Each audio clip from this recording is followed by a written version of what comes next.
আজকে এসছিলাম আমাদের একটা পুরনো বাড়ি যেটা কিনা নতুন করে তৈরি হচ্ছে সেটা দেখতে। জায়গাটা একটু গ্রামের দিকে, কিন্তু খুব সুন্দর বাড়িটা। দেখলাম, আর আমরা যেদিন গেছি সেদিন পাম্প লাগানো হচ্ছিল নতুন বাড়ির অংশটায়। সব জায়গায় এখনো রং করে ওঠা হয়নি, বাট কয়েকটা ঘর রং হয়েছে, দু একটা। একতলায় দুটো ঘরই মাত্র আপাতত রং করে মেঝে তৈরি করে বসবাসের জন্য করা হয়েছে। আর একতলায় এছাড়া আছে দুটো বাথরুম।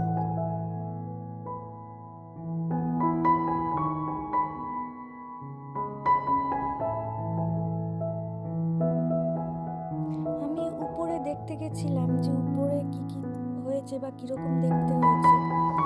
তো উপরে ওঠার সময় আমি মোবাইল থেকে নিচের দিকে কয়েকটা ক্লিপ নিয়েছি, তো তোমরা আমার চোখ দিয়ে দেখতে পাবে উপর থেকে নিচটা কিরকম লাগছে সিঁড়ির থেকে দেখতে।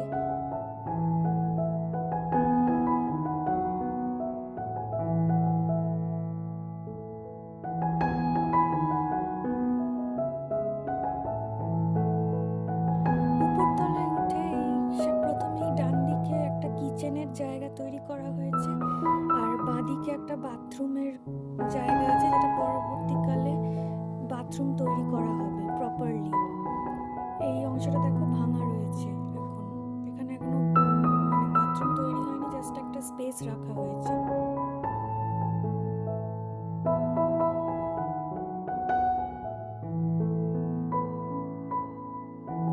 এটা হচ্ছে আমাদের সেই পুরনো বাড়িটা, এখন একটা ভগ্ন স্মৃতির মতো দেখাচ্ছে। একসময় যে জায়গাটায় নতুন বাড়িটা হচ্ছে সেই জায়গাটাতেও এর আর একটা অংশ ছিল, কিন্তু সেই অংশটা এখন ভেঙে ফেলে কেবল এইটুকু অংশই রয়েছে। এই জমিটাতে বিভিন্ন রকমের গাছ ছিল, যেমন দেখতে পাচ্ছ এখন পুরনো বাড়িটার সামনে কিছু গাছ এখনো রয়েছে। এই জায়গাটা ছিল স্নান ঘর, সামনে একটা কুয়ো আছে, এখানে তখনকার সময় স্নান টান করতো পরিবারের সবাই।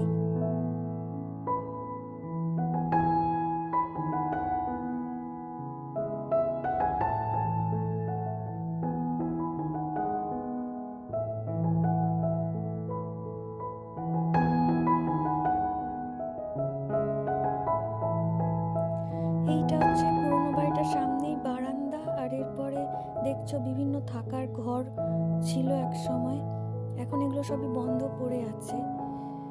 এর একটা অংশ যেটা ভেঙে এখন নতুন বাড়ি হচ্ছে, ওখানেও ঘর ছিল। আর এই সামনের মাস থেকেই এই বাকি অংশটাও ভেঙে ফেলা হবে, এবং এখানেও নতুন করে বাড়ি আরেকটা অংশ, নতুন বাড়ির আরেকটা অংশ তৈরি করা হবে। এটা হচ্ছে পুরনো মিটার ঘর। এখানে একটা কুল লঙ্কার গাছ লাগানো হয়েছে, আর একটা লঙ্কা হয়েছে দেখতে পাচ্ছি।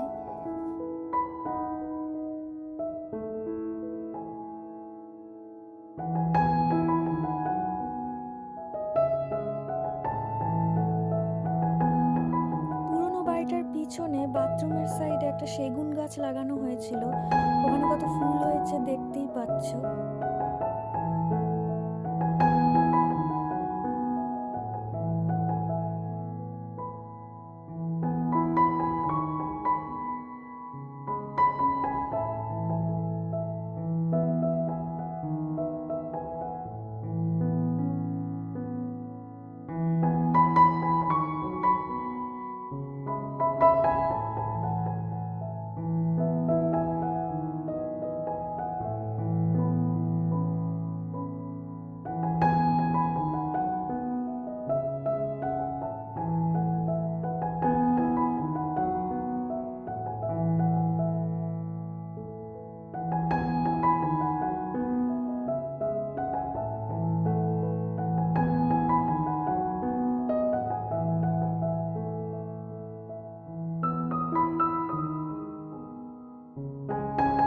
ছাদে উঠে ভিডিও করার সময় সামনের বাড়িতে একটা কুকুর বসে দেখলাম, রোদ পোহাচ্ছিল, ওকে যখন ডাকলাম মাথা ঘুরিয়ে দেখছিল তাকিয়ে।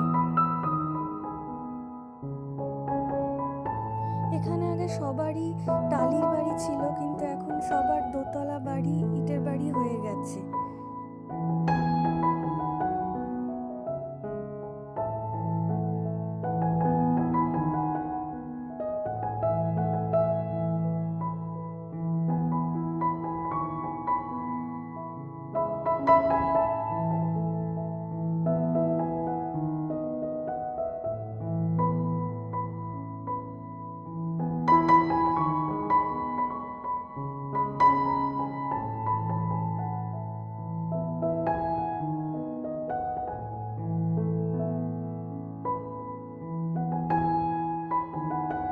বাড়ির পেয়ারা গাছ থেকে একটা পেয়ারা নিয়ে আমরা খেলাম।